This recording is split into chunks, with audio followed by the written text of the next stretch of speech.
Buona serata a tutti e grazie per essere presenti a questo incontro. Buonasera, dottoressa Laura Gelfi. Come moderatrice di questa discussione medica direi di passare immediatamente la parola a lei e per inquadrare la tematica medica di questa sera le chiederei di delineare innanzitutto la figura del genetista clinico. Chi è il genetista clinico e di che cosa si occupa? Innanzitutto buonasera a tutti, sono molto contenta di essere qui, grazie per la bella presentazione. È spento? L'ho acceso, ma...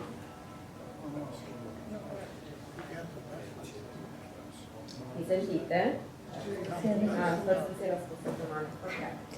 Avvicino anche. Allora, grazie per la bella presentazione. Stavo dicendo, sono molto contenta di essere qui perché comunque nel mio lavoro capita spesso magari di fare comunicazioni orali, di fare insomma relazioni di qualche tipo, presentazioni su argomenti particolari, però in realtà la cosa che non mi è ancora capitata sinora è di parlare ad un pubblico che non sia composto solo ed esclusivamente da miei colleghi, quindi è una piacevole novità, diciamo, e quindi anche poter toccare degli argomenti in una maniera un pochino meno tecnica, ma forse anche più ampia, nel senso che devono essere poi dedicati a tutti, forse qualche cosa che mi succede meno spesso, ma che... Meglio? Sì. Ok, meglio. Non so cosa abbiate sentito di quello che ho detto finora. No, si sentiva? Ok, sì. Perfetto. E quindi dicevamo appunto il fatto di poter toccare queste tematiche in una maniera un pochino meno tecnica, diciamo, è una piacevole novità, quindi spero comunque di darvi delle informazioni interessanti e se vado a buttarmi su qualche cosa di troppo tecnico fermatemi, mi raccomando. Allora, per quanto riguarda chi è il genetista clinico? Di che cosa si occupa? Certo, allora, il genetista clinico è ovviamente un medico che quindi ha fatto il suo percorso, i suoi 6 anni di medicina e chirurgia, che si è laureato, ha preso l'abilitazione e ha in seguito scelto di specializzarsi in genetica medica. È una figura che in realtà opera in maniera abbastanza trasversale, nel senso che si tratta di una disciplina, la genetica, che non riguarda solo ed esclusivamente una determinata branca, per cui è fondamentale anche la collaborazione con altri specialisti, che è una parte fondamentale del nostro lavoro. Molto spesso mi viene chiesto cosa fai, anche i miei colleghi magari che possono aver anche dato un esame di genetica al loro tempo all'università, ma molto spesso mi chiedono ma quindi tu cosa fai nella tua giornata? Ed effettivamente è una domanda lecita perché tanti pensano che il genetista lavori in laboratorio, faccia solo ricerca e in realtà non è così, nel senso che questa è più la figura forse del biologo genetista, quindi se io e magari i miei colleghi biologi abbiamo diciamo dei percorsi formativi diversi, delle qualifiche diverse e siamo entrambi necessari al funzionamento dell'unità di genetica, significa appunto che abbiamo delle competenze diverse. Ed effettivamente è così, cioè la mia è essenzialmente un'attività ambulatoriale, io lavoro in ambulatorio a stretto contatto con i pazienti e quindi svolgo fondamentalmente un'attività di consulenza che si può svolgere in alcuni casi poi anche in reparto, al letto del paziente, quando mi viene fatta una richiesta diciamo specifica, esplicita da parte degli specialisti di riferimento. Va bene, ma quali patologie possono richiedere una valutazione, un consulto di un medico genetista? Allora, io ovviamente vivo in una situazione un po' particolare perché lavorando al Cro di Aviano, che è un ospedale oncologico, mi occupo quasi esclusivamente dell'aspetto oncologico, anzi esclusivamente, quindi le mie sono consulenze oncogenetiche di fatto, però i miei colleghi e la maggior parte dei genetisti in realtà si occupano di tutto ciò che è la sfera della genetica, di tutto ciò che ci viene teoricamente impartito durante la nostra formazione e quindi c'è tutto un aspetto che riguarda anche ad esempio le consulenze di coppia, preconcezionali, prenatali, per cui la genetica in realtà abbraccia una sfera decisamente molto più ampia ad esempio nei casi di infertilità, di problematiche riscontrate appunto durante tutta la fase dello sviluppo, per cui diciamo che anche tutto l'aspetto della consulenza prenatale è estremamente importante, perché ad esempio se vengono identificate delle alterazioni allo screening prenatale, all'ecografia, oppure un sospetto di malattia cromosomica, alterazioni del NIP, che è quel test che si fa recentemente, si è cominciato a fare negli ultimi anni, un test di screening che serve proprio per identificare situazioni ad alto rischio di anomalie cromosomiche e alcuni tipi di microdelezioni, microduplicazioni. Ecco, queste sono tutte situazioni che giungono all'attenzione del genetista. Ci sono, come dicevo, i casi di poliabortività, i casi di infertilità, e poi invece durante tutte le fasi dello sviluppo invece patologie magari malformative, patologie che possono determinare un ritardo dello sviluppo, un ritardo psicomotorio, quindi tutte condizioni che possono anche emergere in tutta la fase postnatale, quindi malattie rare del bambino, malattie rare dell'adulto. C'è tutta la questione invece della valutazione anche di quello che può essere la familiarità per malattie genetiche, quindi una situazione in cui la malattia sia già ben delineata, ben conosciuta in famiglia, ma magari i familiari sani vogliano sapere qual è la loro probabilità di sviluppare lo stesso problema, o ancora la loro probabilità magari di concepire figli affetti. Quindi diciamo che oltre a tutto questo l'ultima branca è proprio l'oncogenetica, che invece è quella che mi riguarda nello Ci spieghi meglio specifico. che cos'è l'oncogenetica allora? Allora, l'oncogenetica è appunto una branca della genetica medica che si occupa di identificare condizioni a potenziale aumentato rischio oncologico, quindi alterazioni genetiche,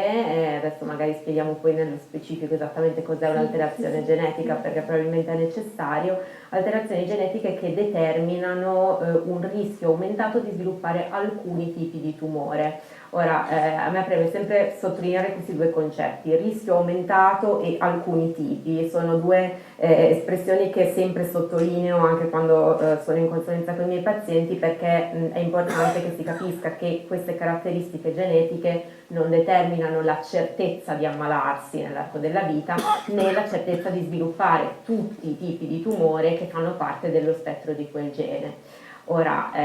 tornando un attimo indietro, che cos'è un'alterazione genetica, o quella che viene spesso definita mutazione, che in realtà è un termine esattissimo, ma che nell'immaginario collettivo ha assunto una connotazione negativa, e quindi ci viene praticamente proibito di usarlo, cioè quando si entra in specialità di genetica medica, appena dici mutazione, bacchettata sulle dita, perché il paziente, se dici mutazione, si spaventa, nonostante da un punto di vista tecnico sia un termine assolutamente corretto, che quindi sui libri è riportato.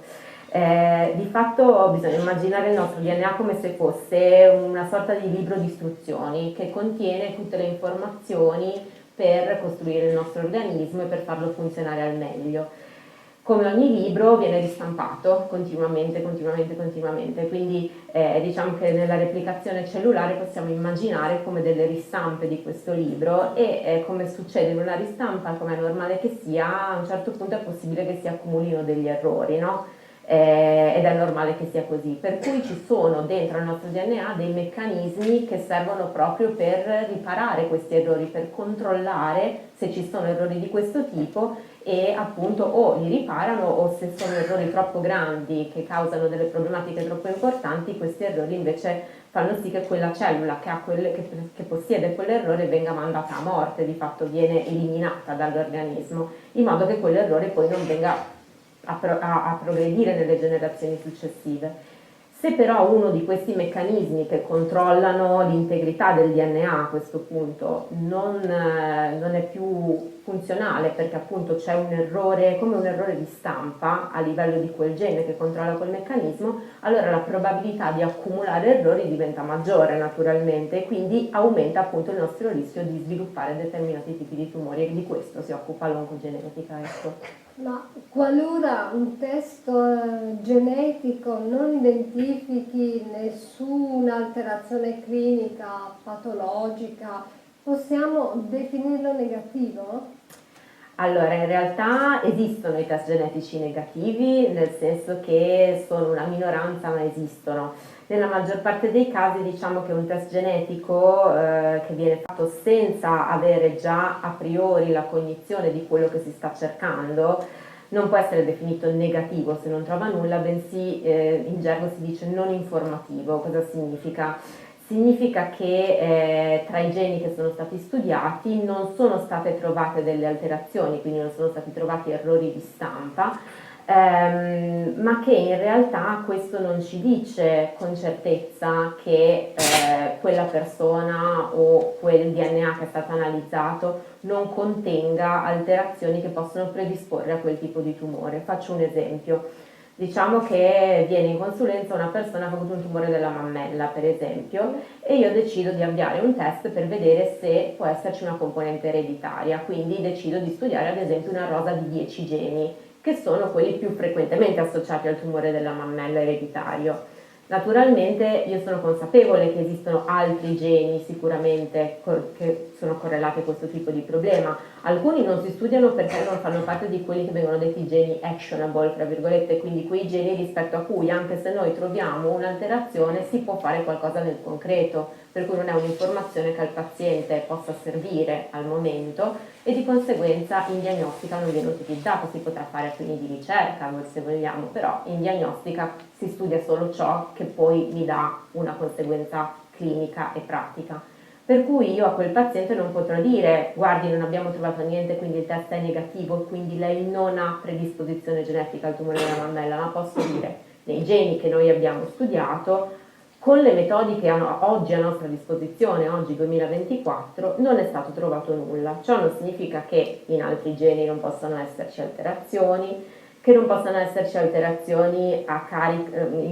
localizzate in punti del gene che noi con le nostre metodiche che usiamo oggi non si possono studiare bene, o che tra le alterazioni che magari si sono trovate ma che non si sono refertate perché vengono considerate ad oggi benigne, quindi che non hanno un significato che determina patologia, in realtà magari si scopra in un futuro che invece quel significato è tutt'altro che benigno, perché la genetica è una scienza talmente giovane, perché consideriamo che fino agli anni 50 non si conosceva neanche il DNA, è come se per un gastroenterologo fino agli anni 50 non si sapesse che abbiamo uno stomaco, ok? Quindi è estremamente recente, quindi le acquisizioni sono rapidissime e quindi non possiamo pensare che uno stesso test fatto oggi o fatto fra 20 anni necessariamente abbia per forza lo stesso esito o venga interpretato allo stesso modo. Quindi consigliate di ripetere il test o no? Allora, il DNA è sempre uguale a se stesso, o meglio,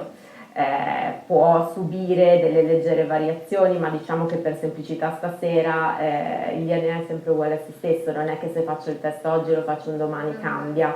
Quello che può cambiare è la nostra capacità diagnostica, quindi la precisione con cui le metodiche che noi utilizziamo anche in laboratorio e le conoscenze attraverso cui noi interpretiamo quello che vediamo, certo progrediscono, per cui se il risultato in sé non cambia nel tempo, la nostra interpretazione sulla base di nuovi dati certo che può cambiare, per cui diciamo che se nella maggior parte dei casi non viene ripetuto un test che è già stato fatto, può comunque essere in qualche modo rimesso in discussione, tra virgolette, quindi essere rivalutata alla luce di nuove conoscenze, un'alterazione che magari già si conosceva prima, ed è una cosa che in realtà succede nella pratica, cioè quelle variazioni che vengono dette VUS, quindi varianti a significato incerto,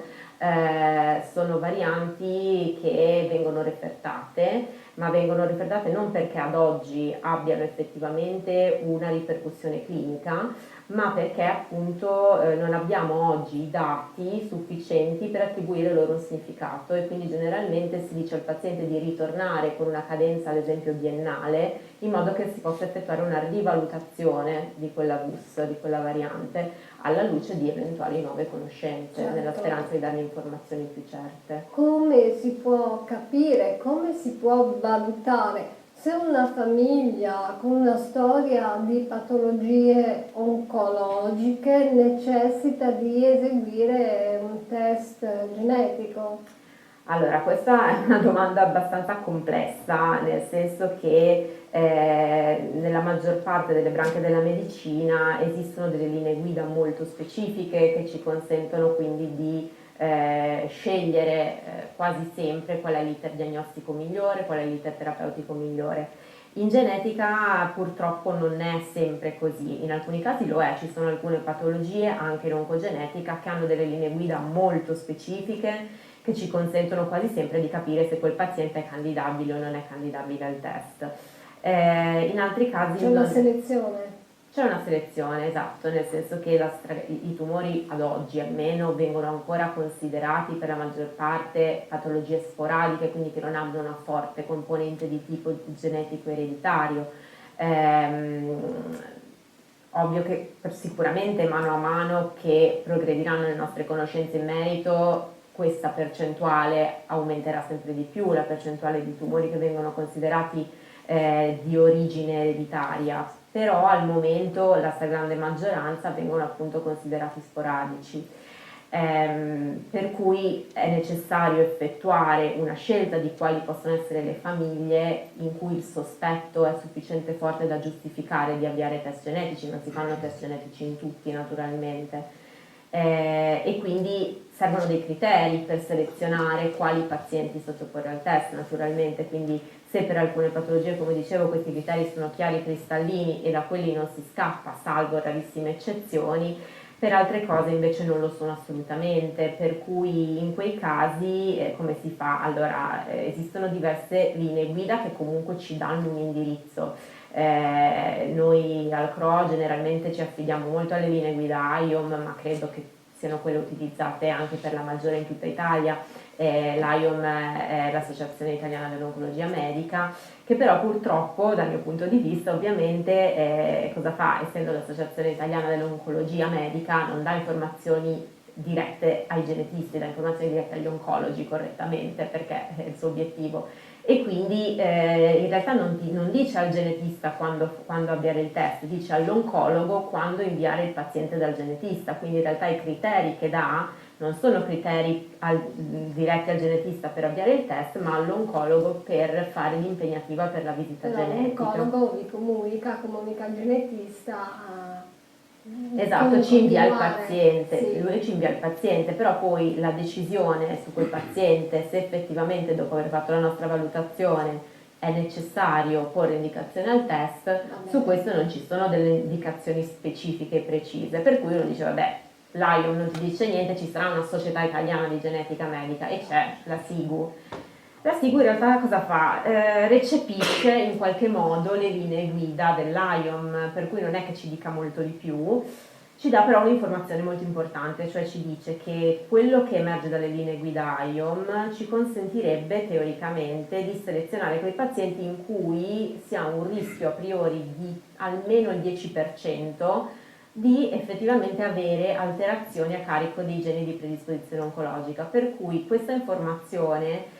mi dà modo di avere un cut-off che io posso applicare praticamente a tutte le casistiche, quindi quando io mi trovo in una situazione in cui il mio paziente ha verosimilmente una probabilità intorno al 10% di presentare un'alterazione nei geni che io vorrei studiare, allora il test tendenzialmente può essere avviato, a parte appunto casi particolari, poi naturalmente ogni caso è a sé stante. E quindi questa è già un'informazione molto importante perché mi consente un pochino di orientarmi da questo punto di vista. Però a questo punto servono dei tool, delle modalità per calcolarla questa percentuale, perché non è sempre così semplice. E ce ne sono tanti. Lo possiamo immaginare. Ce ne sono tanti. Quando dice vedremo, avremo altri risultati, è perché l'oncogenetica è recentemente sviluppata, è giovane come connubio. Certo, sì, è una scienza veramente recente, già la genetica in sé è una scienza molto recente Sì, e ancora sì. di più l'oncogenetica, nel senso che chiaramente le prime condizioni che si sono studiate sono quelle più eclatanti, quindi malattie comunque congenite che danno magari deficit di sviluppo, che danno ritardi di sviluppo psicomotorio, quindi sicuramente le anomalie cromosomiche più frequenti, quindi diciamo che nella genetica le prime cose che si sono studiate sicuramente non sono stati i tumori, perché è qualcosa in cui comunque l'associazione con la predisposizione non è così lampante come può essere una malattia genetica che insorge fin dall'età infantile, ecco. Però sicuramente avrà degli sbocchi fondamentali, perché con l'invecchiamento della popolazione le malattie comunque che tendono ad insorgere nell'età più avanzata saranno sicuramente quelle più Crediamo, anche studiate sì. sotto tutti i punti di vista. Obiettivamente, concretamente, come si svolge una consulenza genetica oncologica e chi vi può accedere? Allora, intanto esistono due grandi categorie di consulenza genetica in qualche modo, nel senso che c'è una consulenza che si fa prima del test, che è quella fondamentale per acquisire le informazioni, quindi la cosiddetta consulenza pre-test, e poi una consulenza che invece si fa per ritirare gli esiti. Quindi la consulenza pre-test ha una prima parte fondamentale che riguarda la raccolta dati, l'anamnesi è fondamentale sia per capire se quel paziente deve essere testato, se quella famiglia può essere di interesse della genetica oncologica, sia per capire quali test eventualmente avviare, perché i test genetici sono innumerevoli e quindi anche non c'è solo da capire chi testare, anche capire che tipo di test avviare. E quindi la raccolta dell'anamnesi è assolutamente fondamentale, più è precisa e meglio è naturalmente. In seguito appunto si fa questa valutazione del rischio, come dicevo, quindi capire se quella famiglia può essere interessante e utile da sottoporre a test. Parlo di famiglia e non di paziente, perché non sempre il paziente che io ho davanti è quello che io andrò a testare. Cosa significa? Che magari all'interno di una famiglia quello che io ho davanti è o un paziente sano oppure un paziente che magari ha avuto un tumore molto frequente in un'età abbastanza avanzata, ma che mi ha detto che magari nella sua famiglia ci sono stati casi di tumori rari, casi di tumore sviluppati all'età precoce, e quindi gli altri soggetti della sua famiglia che hanno avuto queste caratteristiche, quindi tumore più raro o tumore sviluppato ad età precoce, hanno una probabilità molto superiore in realtà di lui di avere una condizione genetica predisponente, quindi non è detto che la prima persona che io vedo in consulenza sia anche quella che poi io andrò a testare per prima, e sulla base del cui risultato poi io andrò a decidere come comportarmi con gli altri familiari. Quindi se io ho la fortuna che la prima persona che mi viene riferita sia effettivamente il familiare che noi definiamo più informativo, il cosiddetto probando, allora il test partirà già da lui. Ma non è detto, quindi io potrei a questa persona dire: guardi, io su di lei non posso avviare un test perché non abbiamo i criteri per avviare un test, ma mi mandi sua zia, per esempio, che è invece un soggetto che di per sé rispetta i criteri minimi per accedere al test genetico. Quindi questa, diciamo, è la prima valutazione: ho davanti la persona giusta? A quel punto si decide ovviamente quale test fare, e se appunto il paziente, dopo essere stato informato ovviamente di tutto ciò che può implicare il test genetico, accetta, a quel punto si fanno firmare tutti i consensi, si fa un prelievo di sangue, perché il test genetico si basa fondamentalmente su un prelievo di sangue, e poi si rivedrà il paziente per la consegna degli esiti in quella che appunto è la consulenza post-test. Chi vi può accedere? Esistono tantissime situazioni diverse, diciamo che non potendo stasera elencare tutte le situazioni, più che altro principali, esatto, ecco. le principali sono sicuramente quelle legate a, appunto, o nel mio caso rimaniamo sempre nell'ambito dell'oncogenetica naturalmente, sono quelle legate o ovviamente a pazienti che hanno avuto una diagnosi di tumore o familiari di chi ha avuto una diagnosi di tumore, che magari non hanno un sospetto specifico, quindi semplicemente il medico curante o lo specialista di riferimento si accorgono che in quella famiglia ci sono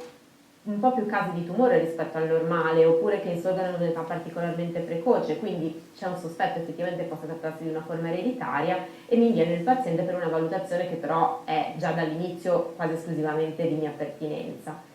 In una una seconda tipologia, diciamo, di paziente può essere quello che invece arriva già con un sospetto formulato, quindi io magari mi arriva questo paziente che mi porge l'impegnativa e mi dice: guardi, il mio medico pensa che io possa avere una sindrome di Gorlin, e quindi è venuto già un po' informato su questa sindrome, no? E questa è una situazione che da un lato mi può aiutare, nel senso che se effettivamente il collega che mi ha mandato questo paziente ha formulato correttamente il suo sospetto e quindi effettivamente è un sospetto fondato, allora mi ha dato una mano naturalmente perché mi ha dato un suggerimento E in magari qualche ha modo. scoperto che in famiglia c'è un altro paziente con gli stessi Esatto, e stessa quindi comunque problematica. sicuramente mi hai dato un'indicazione. Certo. D'altro canto, se invece magari sì, il collega ha individuato alcune delle caratteristiche di questa sindrome, ma in realtà magari non ci sono i criteri per fare questo tipo di test, allora in qualche modo è possibile anche che mi abbia un po' complicato la vita, nel senso che molto spesso il paziente mi arriva già convinto che effettuerà il test, convinto che farà quel test, quindi se io magari ritengo che non ci sia l'indicazione per fare quel test e magari ci sia indicazione per invece cercare qualche cos'altro, Sì. lui risulta magari un pochino all'inizio destabilizzato perché lui era venuto con un'idea ben precisa naturalmente, Perplesso, quindi dobbiamo sì. pensare ad una persona che magari è preoccupata per sé, è preoccupata anche per la sua famiglia perché chiaramente in Certo, quelle situazioni non è certo. solo tua la patologia nel caso Certo. e quindi e soprattutto io mi rendo conto che mi occupo anche di qualche cosa che è spesso di difficile interpretazione da parte di chi non si occupa di quello, cioè non si tratta appunto di qualche cosa di facilmente tangibile, di facilmente, non sono informazioni facilmente acquisibili quelle riguardanti la genetica, per cui di fronte all'ignoto uno è sempre un po' spaventato. E quindi il fatto che magari il paziente mi sia arrivato con una certa idea, io questa idea gliela sovverta dicendo no guardi non c'è indicazione a fare questo ma piuttosto le propongo quest'altro, molto spesso in realtà queste sono le conseguenze più difficili perché bisogna cercare di azzerare un preconcetto che si era già costruito in qualche modo e ripartire da capo senza che appunto la persona che hai davanti si destabilizzi considerando che probabilmente è già preoccupata per il suo stato di salute. Oltre a questo ci sono le conseguenze più facili, sono quelle ovviamente dei familiari, di chi ha già una diagnosi, quindi qualcuno che arriva conoscendo già il problema, perché magari convive con chi lo affronta quotidianamente o comunque ha vicino a sé una persona che lo affronta quotidianamente, che magari lo ha già informato delle caratteristiche del problema e quindi chi viene da me in quel caso generalmente è già convinto che vuole fare il test, molto spesso io comunque ho il dovere di informarlo a tutto tondo, ma molto spesso quello che io dico è qualcosa che il paziente in parte già conosce. E poi c'è un altro caso particolare che mi viene in mente ora, che è il caso in cui ci sia stato il riscontro di un'alterazione genetica sul tessuto di un tumore e quel paziente ha necessità di fare la conferma di questa caratteristica anche su sangue. Perché questo? Perché allora, all'interno dei tumori è normale che si accumulino mutazioni, cioè se non c'è una mutazione non è un tumore, è proprio la base della biologia del tumore che si accumulino alterazioni genetiche. Molto spesso queste alterazioni sono presenti solo sul tessuto neoplastico, quindi non sono caratteristiche che appartengono a tutte le cellule del nostro organismo e che come tali non sono ereditabili né trasmissibili, ma sono proprio originate all'interno delle cellule tumorali. Queste caratteristiche sono molto importanti per i miei colleghi oncologi che fanno ovviamente test sul tessuto neoplastico per capire se ad esempio quel tumore può essere più o meno sensibile a determinate terapie e quindi molti pazienti hanno dei referti di test genetici eseguiti su tessuto. Alcune di queste caratteristiche genetiche, non tutte, richiedono però, quando vengono trovate su tessuto, di essere confermate o smentite anche sul sangue. Perché? Perché se vengono confermate sul sangue significa che queste verosimilmente, sempre stiamo un po' generalizzando ma non possiamo stasera scendere in ogni dettaglio, significa che probabilmente queste sono invece caratteristiche presenti in tutte le cellule dell'organismo, ereditate e dunque trasmissibili, per cui che questa caratteristica non ha caratterizzato solo quella malattia in atto e quindi non è circoscritta a quella malattia, ma che appunto può determinare una predisposizione a tumore, verosimilmente ha predisposto il paziente a sviluppare quel tumore, ma potrebbe predisporre a svilupparne anche altri in altre sedi e potrebbe essere riscontrata anche nei suoi familiari. E questo lo, questo lo conforma... comunicate al paziente? Esatto, questo diciamo fa parte di questa eventualità e quindi ovviamente fare il test su sangue è qualcosa che ci consente di discriminare tra queste due eventualità che naturalmente sono estremamente diverse da un punto di vista poi della gestione del paziente. È certo che il paziente viene a sapere che c'è questa problematica e dice comincio a curarmi piuttosto che trascurare sarebbe il la caso. patologia, certo.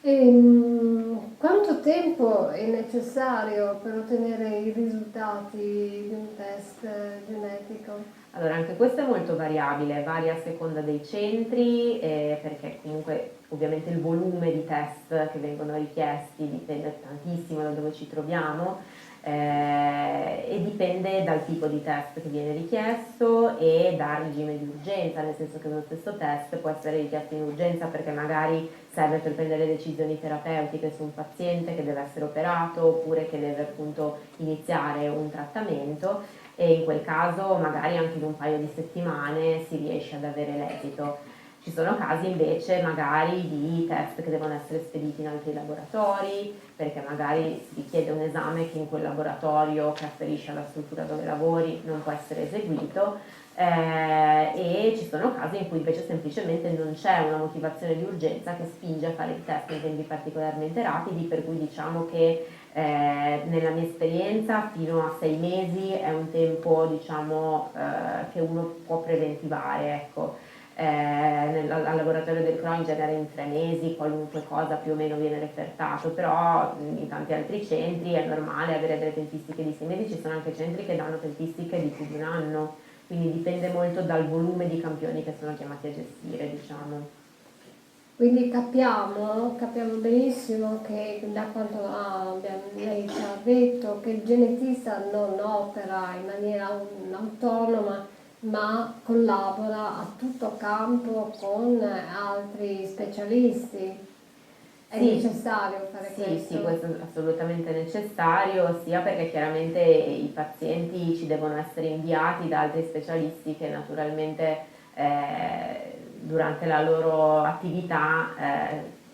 formulano un sospetto di una potenziale condizione genetica ereditaria. Quindi questo innanzitutto semplicemente per entrare in contatto con i pazienti, ma soprattutto ad esempio nella realtà in cui lavoro attualmente esistono proprio dei veri e propri gruppi multidisciplinari, i cosiddetti GAMO, gruppi aziendali multidisciplinari oncologici, al CRO vengono definiti così, ma ogni struttura ha poi il suo acronimo. Però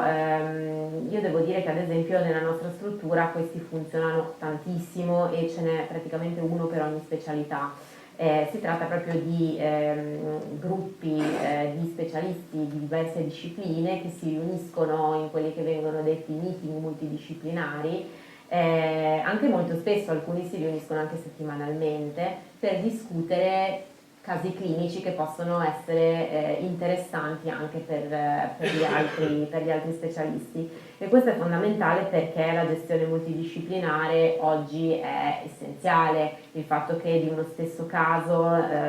si vada a parlare insieme io genetista con l'oncologo, con il chirurgo, con il radioterapista, con l'anatomopatologo, quindi c'è un'occasione almeno a cadenza settimanale in cui sui casi che possono essere ovviamente di interesse comune, quindi che necessitino di una gestione integrata, ci si riesce a confrontare. E questo accade in molte branche della medicina, che c'è questo Esatto, sì, approccio noi ovviamente multidisciplinare. siamo un ospedale esclusivamente oncologico, però ciascuna branca dell'oncologia in realtà ha il proprio gruppo multidisciplinare, quindi diciamo che in un mondo ideale io dovrei, essendo la genetica una scienza trasversale fondamentalmente a tutte le altre, Certo. io in un mondo ideale dovrei partecipare a tutti, molti di questi si svolgono anche in contemporanea in posti diversi naturalmente, quindi a me è totalmente impossibile partecipare a tutti, ci sono quelli a cui partecipo in maniera più diciamo assidua, proprio settimanalmente, perché mi rendo conto che ci sia la necessità, perché mi rendo conto che siano tanti i pazienti in discussione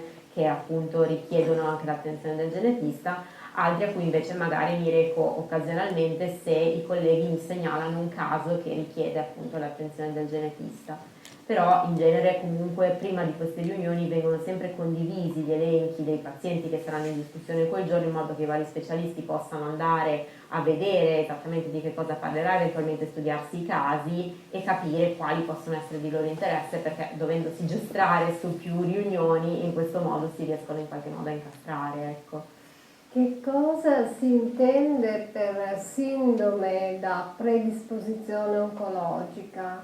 Allora, come dicevo, appunto si intendono quelle situazioni in cui si ha un'alterazione genetica che può aumentare il rischio di sviluppare alcuni tipi di tumore. Di nuovo non parliamo di tutti i tipi di tumore, ma di quelli appunto correlati al gene in esame. Esatto. E sicuramente ce ne sono alcune che per l'opinione pubblica diciamo sono più note, mi vengono in mente i geni BRCA1, BRCA2 che sono sicuramente quelli più noti in rapporto alla predisposizione a tumore, che riguardano soprattutto il tumore della mammella, il tumore dell'ovaio, ma in realtà quello che spesso anche alcuni miei colleghi non ricordano è che possono colpire anche il sesso maschile, perché chiaramente chi ha una predisposizione di questo tipo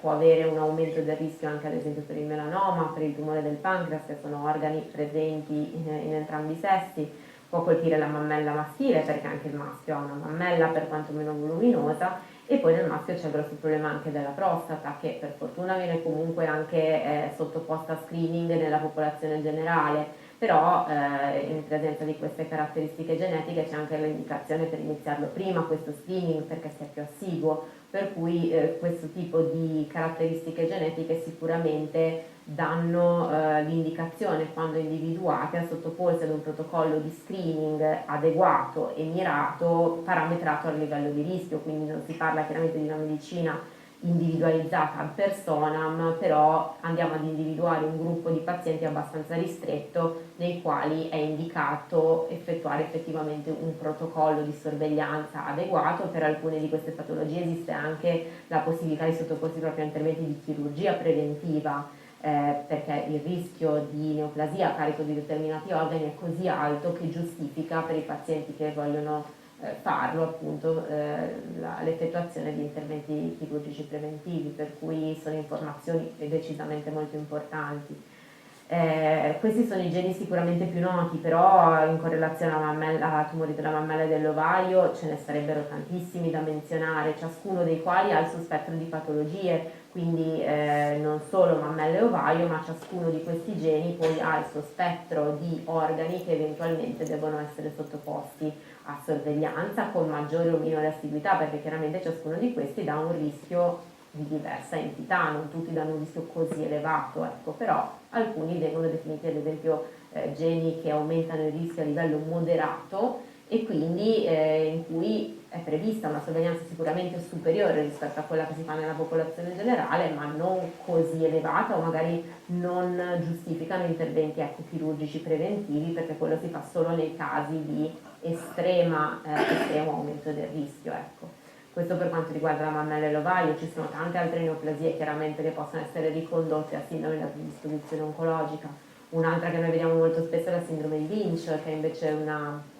caratteristica, una sindrome da predisposizione che colpisce soprattutto il colon, l'endometrio, l'ovaio, quindi uno spettro totalmente diverso, può colpire le vie urinarie, quindi insomma sono tutte associazioni, come vedete, di neoplasie che devono essere attentamente valutate. Anche qua ovviamente abbiamo i loro criteri, tutto quello che è. Anche qua abbiamo tutta una sfera di geni che appartengono sempre a vie di riparazione del DNA, che possono essere alterati quando sono presenti questo tipo, quando è presente questa sindrome, e anche in questo caso per ciascun gene, quando alterato, è presente appunto sono presenti delle linee guida che ci dicono esattamente a che tipo di sorveglianza sottoporre quel paziente, quindi diciamo che è tutto abbastanza standardizzato, almeno da un punto di vista della sorveglianza. Nonostante la crescente diffusione, la relativa accessibilità dei test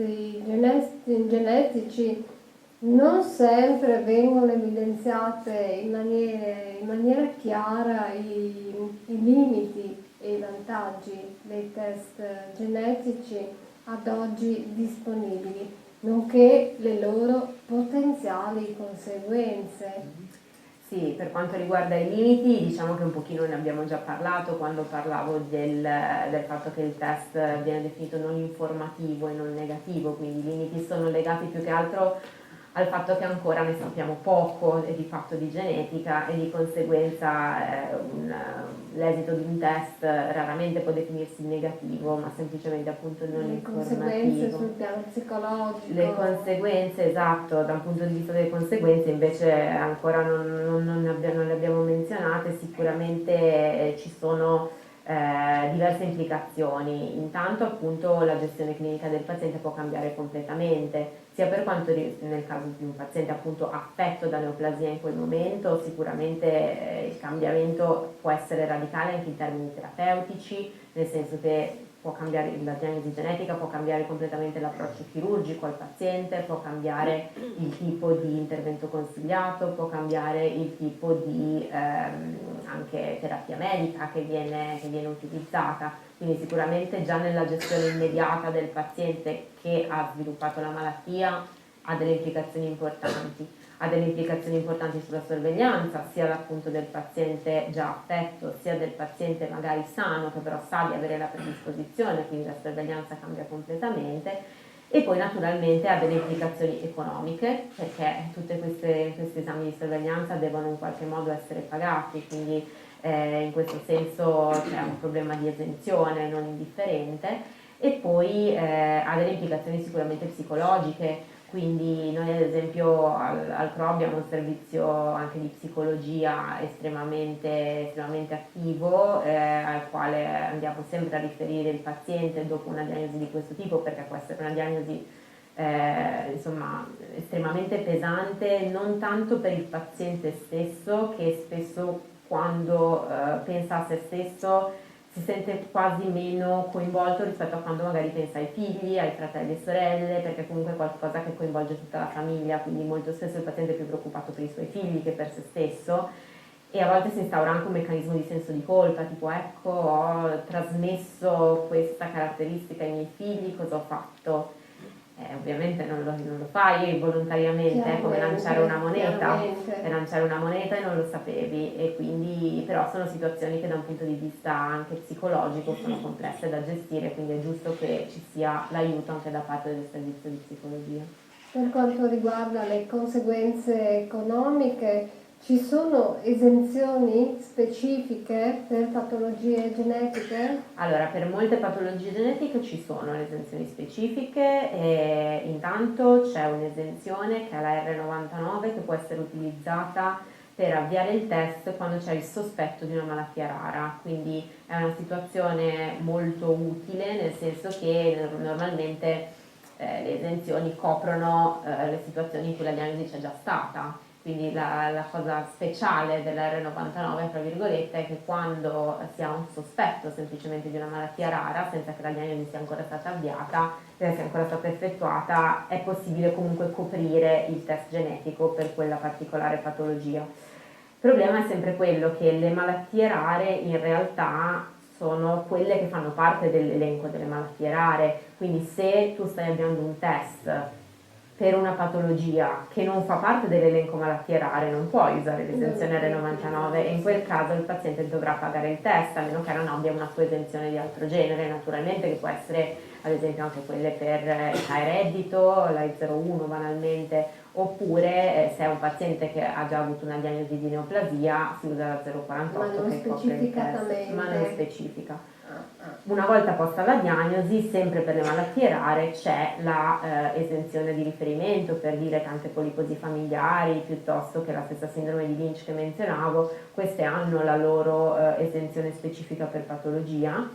Quello che si sta cercando di fare è invece attribuire un'esenzione specifica, ed è una cosa che gradualmente si sta ottenendo in tutta Italia,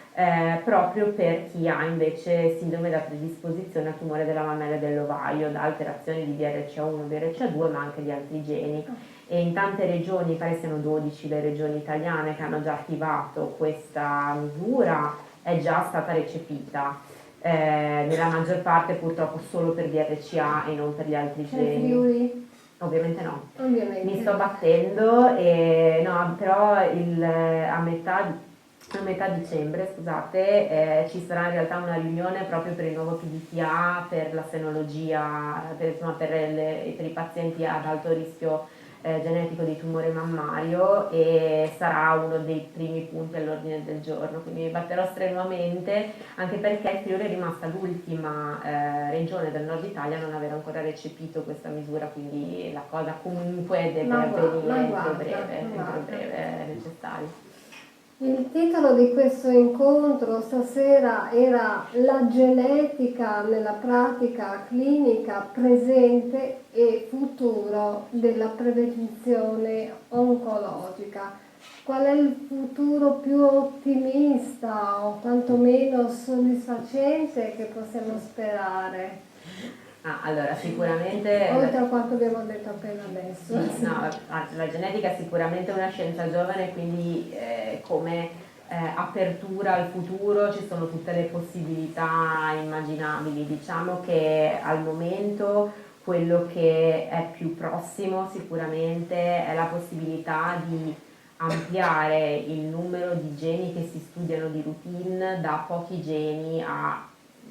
un numero considerevole, nel senso che quello che si sta introducendo nella pratica clinica è l'abitudine a richiedere non più singolo gene o pannelli di piccoli pannelli di geni, per pannello si intende un gruppo di geni, ma a studiare quello che è il cosiddetto esoma, cioè tutta la porzione codificante del DNA, tutta la parte del DNA che dà origine a proteine. E questo può essere sicuramente un'arma a doppio taglio, nel senso che tante volte fare domande troppo estese può farci acquisire risposte che non volevamo, ci può dare informazioni che magari noi non volevamo sapere perché magari non c'entrano con quello che è il quesito diagnostico. Faccio un esempio: il mio paziente viene perché ha la cefalea, io voglio sapere perché ha la cefalea, faccio un esoma, in realtà mi viene fuori che gli verrà l'Alzheimer, per esempio. Quindi ho fatto esempi senza nessun riferimento a cose o persone. Non molto utili. Però esatto, cioè in quel caso purtroppo il test genetico può dare informazioni preoccupanti, destabilizzanti, non sempre richieste. Non sempre richieste, quindi andare a mirare il test su pochi geni ha il vantaggio che non ci dice ciò che non vogliamo sapere. Questo da un punto di vista clinico in realtà è molto utile, perché più noi andiamo invece ad ampliare il raggio d'azione, più intanto è facile incorrere in quelle che vengono dette VUS, quelle che dicevo, quindi queste varianti a significato incerto a cui noi non sappiamo ancora dare un significato, perché se noi studiamo l'esoma di VUS ne vengono fuori miliardi. E poi appunto rischiamo di andare a avere risposte che non avevamo richiesto. Però sicuramente la direzione è questa, cioè il futuro sarà fare test genetici il più possibile estesi, e più ne faremo più saremo in grado di interpretare i risultati, perché chiaramente il fatto che ci siano risultati il cui significato non ci è chiaro è perché magari quel gene è stato studiato poco. Quindi il fatto di attribuire ad una determinata variante un determinato significato è una cosa che si può fare fin tanto che quella variante viene trovata in tanti pazienti, e quindi siamo in grado di capire se c'è un'associazione con la patologia oppure se non c'è. Quindi fino a che non ci rassegneremo un attimino a diciamo, sottoporci a questo rischio, io non credo che andremo molto avanti, quindi estendere gli esami all'inizio sarà sicuramente qualche cosa che ci spaventa, perché appunto la conoscenza di qualche cosa che non sempre sappiamo controllare sicuramente potrebbe essere destabilizzante, però allo stesso tempo è l'unico modo per acquisire le informazioni che ci serviranno in futuro poi per avere effettivamente queste risposte. In futuro, ma nel presente è qualcosa che non avremmo mai potuto immaginare 20 anni fa. Certamente. Quindi è qualcosa che stiamo acquisendo di veramente, veramente molto importante.